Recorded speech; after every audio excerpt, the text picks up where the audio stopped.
वैदिकी अमृत ध्यान साधना प्रभात सत्संग में आप सभी साधक साधिकाओं का, उपासक उपासिकाओं का हार्दिक स्वागत है। आइए पूर्व की भांति आज के ब्रह्म मुहूर्त में, आज की ब्रह्म वेला में भी हम उन महान प्रभु पार ब्रह्म परमेश्वर सच्चिदानंद भगवान के प्रति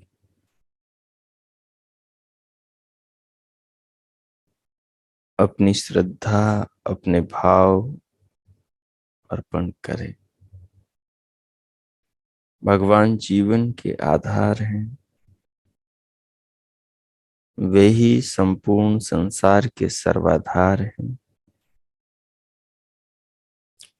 वे ही करुणा के सागर हैं। वे ही जगदाधिपति जगदीश्वर हैं। अपने पास जो भी कुछ हैं, जिसे पाकर हम स्वामी हैं, ईश्वर हैं, ऐश्वर्यशाली हैं,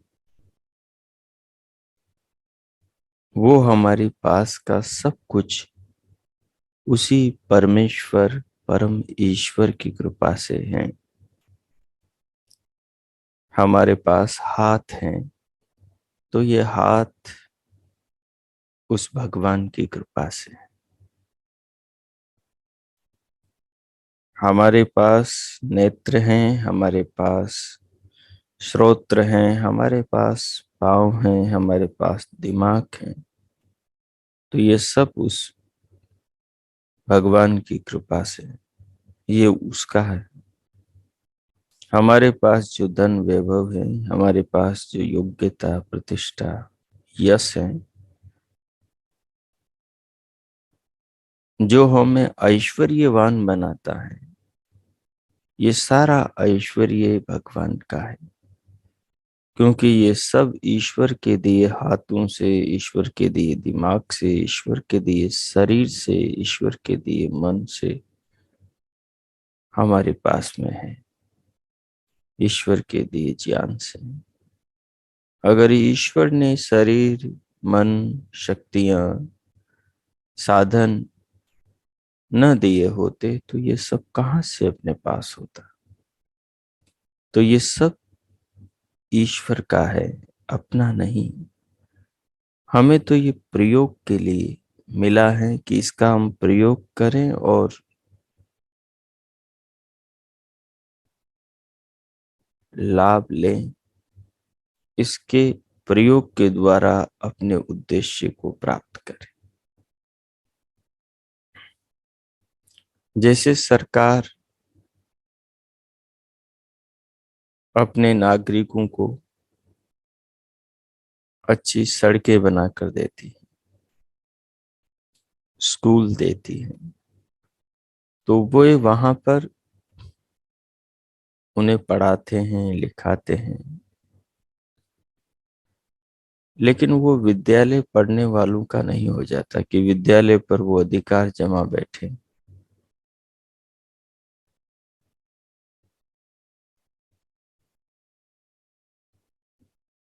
उन्हें कई चीजें स्कूल से मिलती हैं, वो वापस लौटा नहीं होती, लेकिन जो वहां ज्ञान मिला वो ज्ञान नहीं लौटाना, वो ज्ञान उनके जीवन के निर्माण के लिए होता है।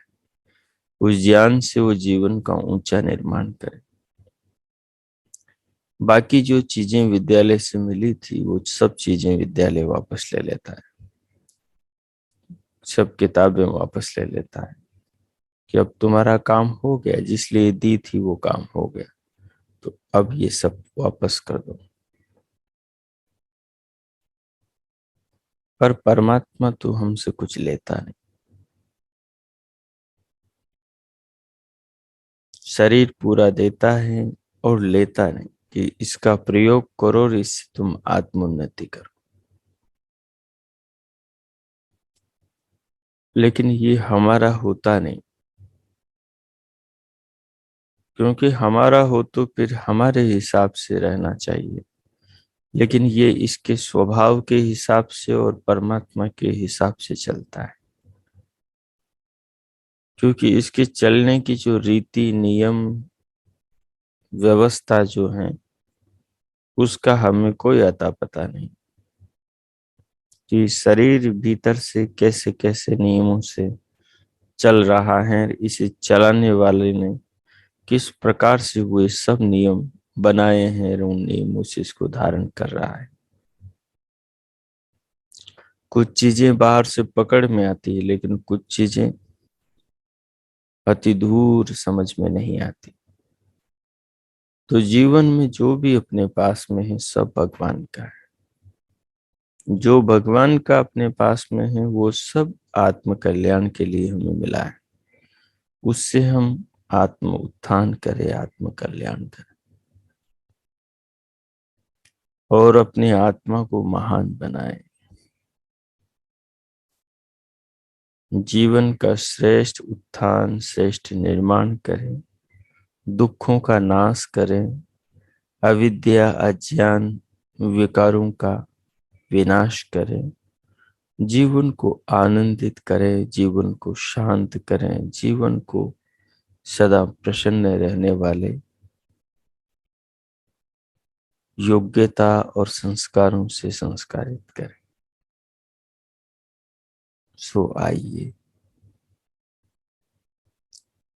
उन भगवान की संपदाओं का अवलोकन करें जो हमारे पास में है, जो हमारे निर्माण के लिए भगवान ने हमें दी है, उन पर विचार करें।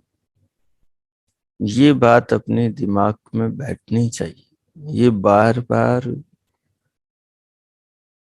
उसी चिंतन को करने का यही अभिप्राय है कि ये बात अपने दिमाग में बैठनी चाहिए। ये साधक उपासक के गहरे संस्कारों के तलों में इस बात का प्रभाव जाना चाहिए कि जीवन परमात्मा का है, और ये हर समय जितना याद रहेगा उतना जीवन के अंदर ठीक काम होगा, उन्नति की दिशा में व्यक्ति चलेगा।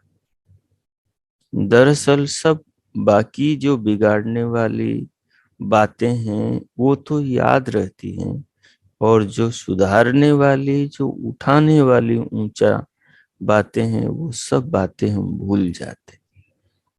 वो उसका कारण ये है क्योंकि हम ध्यान में, भगवान के भजन में दिन में बैठते कितनी देर है, हमारे पीछे के 50 साल बीत गए, हमारे 20 साल बीत गए, हमने इस कार्य में, इस विज्ञान को, इस जीवन दर्शन को समझने के लिए कितना समय लगाया। हमने क्या इसको भी जीवन का हिस्सा समझा कि ये भी जीवन का हिस्सा है, जैसे नौकरी है, जैसे मकान बनाना है, जैसे साधन घर के अंदर लेकर आना है, कार मोटर रखना है, जैसे संतान उत्पन्न करना, ब्याह शादी करना है, जैसे माँ बाप का भरण पोषण करना, बच्चों का पालन पोषण कर उन्हें पढ़ाना लिखाना निर्माण करना है, उनको नौकरी व्यवसाय पर लगाना है। इन चीजों को जैसे हम जीवन का हिस्सा समझते आए हैं, वैसे क्या हमने इस चीज को भी जीवन का हिस्सा समझा है कि आत्मा को जानना जीवन का हिस्सा है, परमात्मा को पाना जीवन का हिस्सा है, ध्यान में रोज बैठना जीवन का हिस्सा है। ये जीवन क्या है, इसकी फिलोसफी, इसके दर्शन को समझना जीवन का हिस्सा है। एक दिन मर जाएंगे, शरीर से आत्मा निकल जाएगी, सब तामझाम यहीं छूट जाएंगे। इसलिए इस रहस्य को समझना जीवन का हिस्सा है। हमने इस पर कितना जीवन में फोकस किया, हमने इसको तो ध्यान में ही नहीं रखा। इसलिए हमारा इस ओर कोई विकास नहीं हुआ, इस ओर हमारी ऊंची उन्नति, बड़ी उपलब्धियां हमें नहीं हुई। तो इस दिशा में तो हम खाली रह गए, और अब हम इस दिशा में लगे हैं तो हमारे दिमाग में जो पीछे के बड़े संस्कारों के गहरी तह जमी हुई है, तो उस सारी में ये संस्कार पहुंचेंगे, उनसे ज्यादा इन संस्कारों का पलड़ा भारी होगा। तब जाकर जीवन के अंदर, तब जाकर मनोमस्तिष्क के अंदर ये चीज प्रबल रूप से हमारे जीवन पर प्रभाव डालेगी।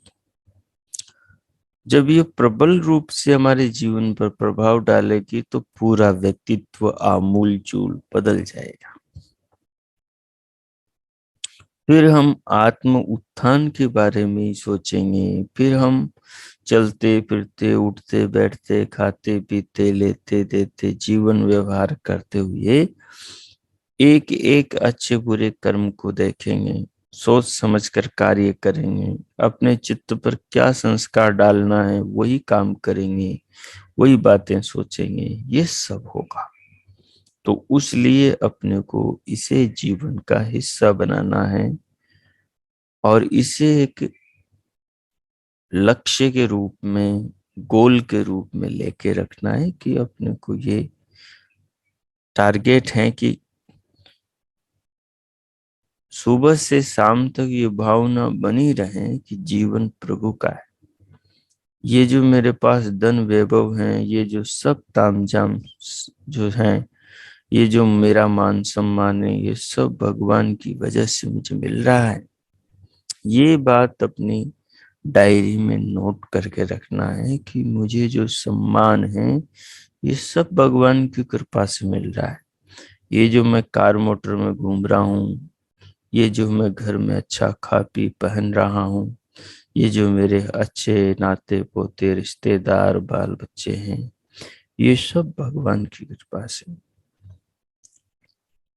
आप भगवान के कार्यों को सब और देख सकते हो, पेड़ों में देख सकते हो, फूल पत्तों में देख सकते हो, खाने पीने की सामग्री में देख सकते हो, अपने संतानों में और अपने शरीर में देख सकते हो, शरीर के भीतर की व्यवस्थाओं में देख सकते हो, संसार में सूर्य चंद्रमा पृथ्वी में देख सकते हो, सागर सरिता नदियों में देख सकते हो, बादलों में देख सकते हो, ऋतुओं में देख सकते हो, शरीर की इंद्रियों में देख सकते हो। इन सब चीजों में हम प्रभु की महिमा को, प्रभु के कार्यों को, प्रभु की शक्तियों को, प्रभु की व्यवस्थाओं को, प्रभु के उपकारों को देख सकते हैं। तो इनको देखने से अपना अभिमान चूर चूर हो जाएगा।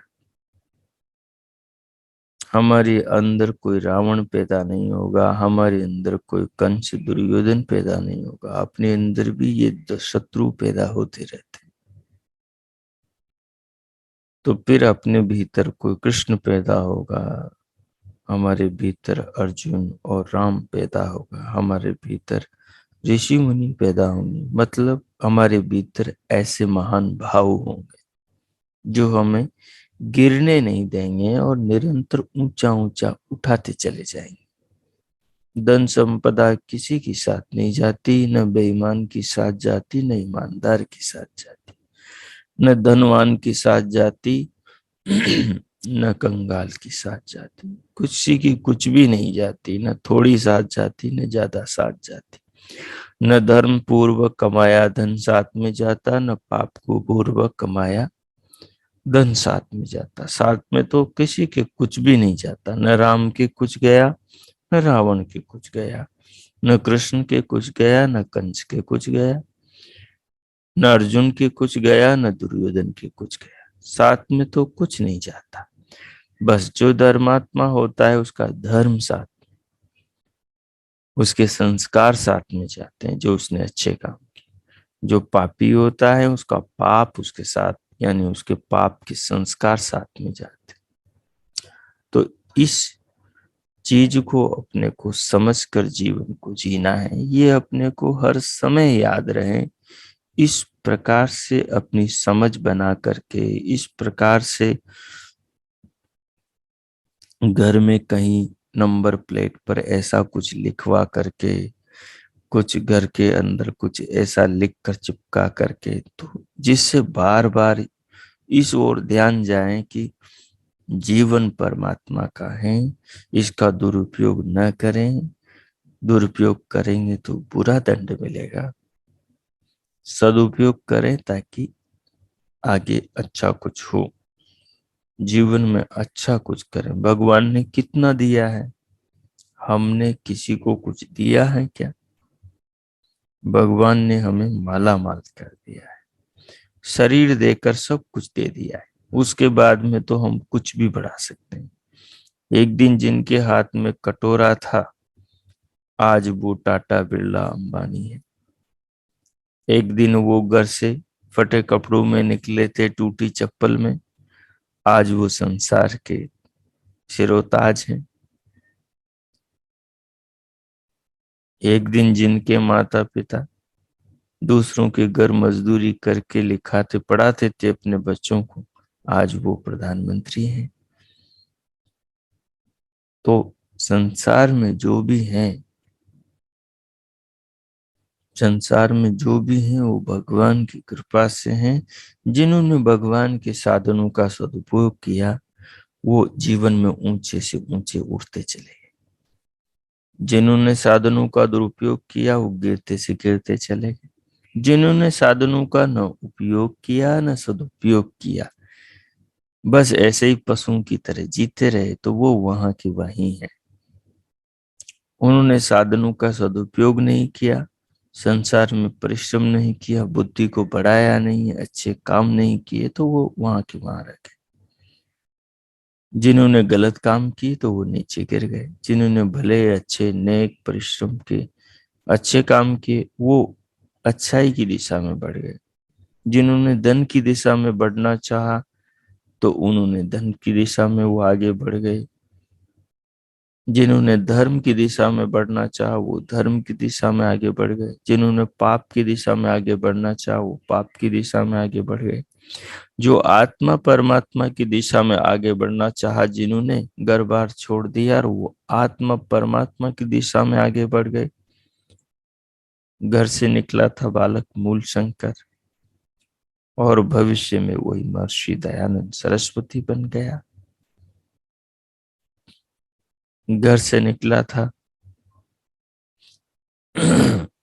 गुरु बिरजानंद दंडी, भविष्य में जाकर वो एक महान आदर्श इतिहास में अमरवान होने वाले शिष्य के गुरु पद को प्राप्त हो गए।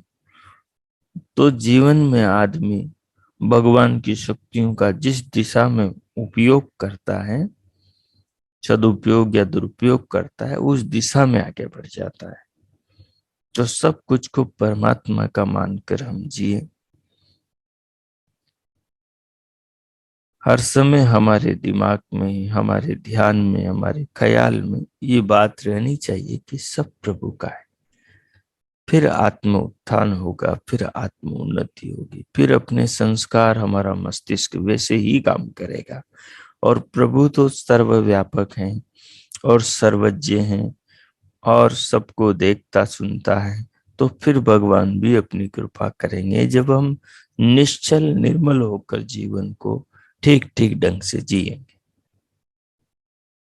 तो अब इन बिंदुओं को आधार बनाकर हम ध्यान में प्रवेश करेंगे और आप विचार करेंगे कि हम जहाँ खड़े हैं वहां पर अपने आत्म कल्याण के लिए कितना काम कर रहे हैं, भगवान की दिए साधनों का कितना विचार करते हैं, इन साधनों का किस दिशा में प्रयोग कर रहे हैं, किस दिशा में प्रयोग करना चाहिए, जहां नहीं कर रहे हैं तो इस पर आप ध्यान में चिंतन करेंगे, संस्कार अपने अंतकरण पर डालेंगे ताकि अपना अंतकरण इन संस्कारों से संस्कारित हो, ताकि ये चीजें हमें दिन में व्यवहार में भी याद रहे। सो उसके लिए जिस भी आप आसन पर आलती पालती में बैठे हैं, उसमें कमर, पीठ, गर्दन को सीधा रखते हुए, नेत्रों को बंद रखते हुए, हथेलियों को गोद में या अन्य अनुकूल स्थिति में रखते हुए, बाहर से भीतर श्वास को धीरे धीरे लें और उसको अनुभव करें। ये श्वास भी साधन है जीवन को धारण करने का, तो ये श्वास भी परमात्मा हमें दे रहा है। तो ऐसे एक एक चीज पे सोचते जाएंगे, श्वास को लेते हुए उसे अनुभव करेंगे, श्वास के अनुभव के साथ सिर से पांव तक के शरीर को, शरीर के अंदर के अंग प्रत्यंगों पर विचार करेंगे, दिव्य नाद को सुनेंगे दोनों कानों के भीतर के आकाश में, और मन को बीच बीच में गले में जो काक तालु है उस पे लगा करके भ्रुकुटी में प्रकाश को देखें।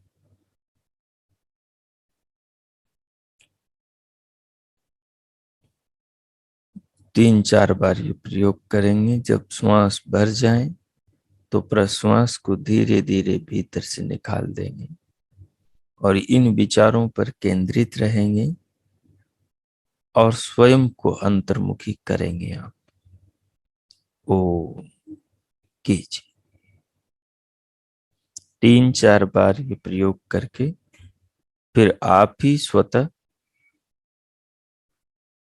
मानसिक रूप से परमात्मा के ओम नाम का जप प्रारंभ कर देंगे। जप करते हुए इसी विचार से जुड़े रहेंगे और विचार करेंगे कि जीवन में क्या करना चाहिए था, क्या किया है, कितना अपने लिए किया है, कितना व्यर्थ गया है, उस पर विचार करेंगे।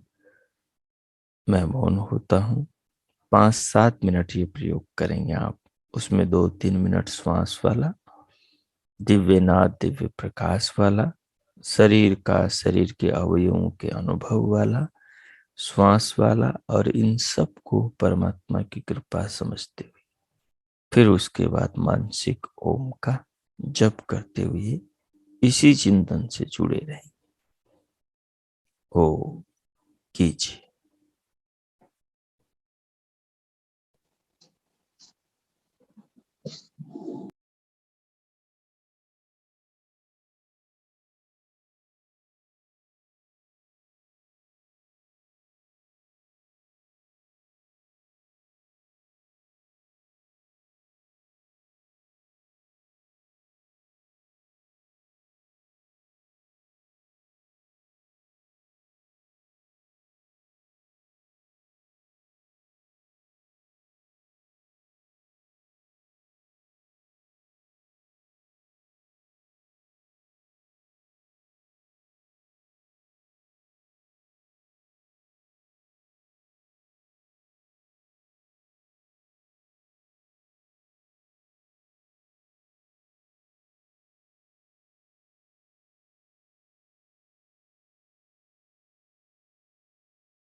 हो इस प्रकार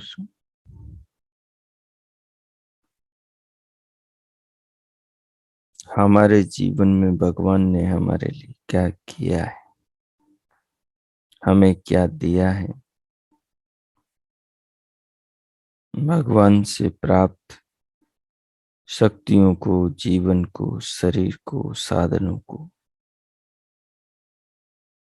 प्राप्त करके हम उनसे क्या लाभ ले रहे हैं। आत्म उन्नति की दिशा में उन साधनों का क्या उपयोग कर रहे हैं, इसके बारे में सोचते हुए और शरीर में प्रभु की दी संपदा को अनुभव करते हुए भगवान के प्रति धन्यवाद और कृतज्ञता का भाव रखें। भगवान का आभार, भगवान का आदर, भगवान के प्रति सम्मान के भावों का अर्पण करें, समर्पण करें। प्रभु को धन्यवाद दें जीवन के लिए और स्वयं को जीवन में अभी जो आपने विचार किया उसके अनुसार जीने के लिए संकल्पित करें।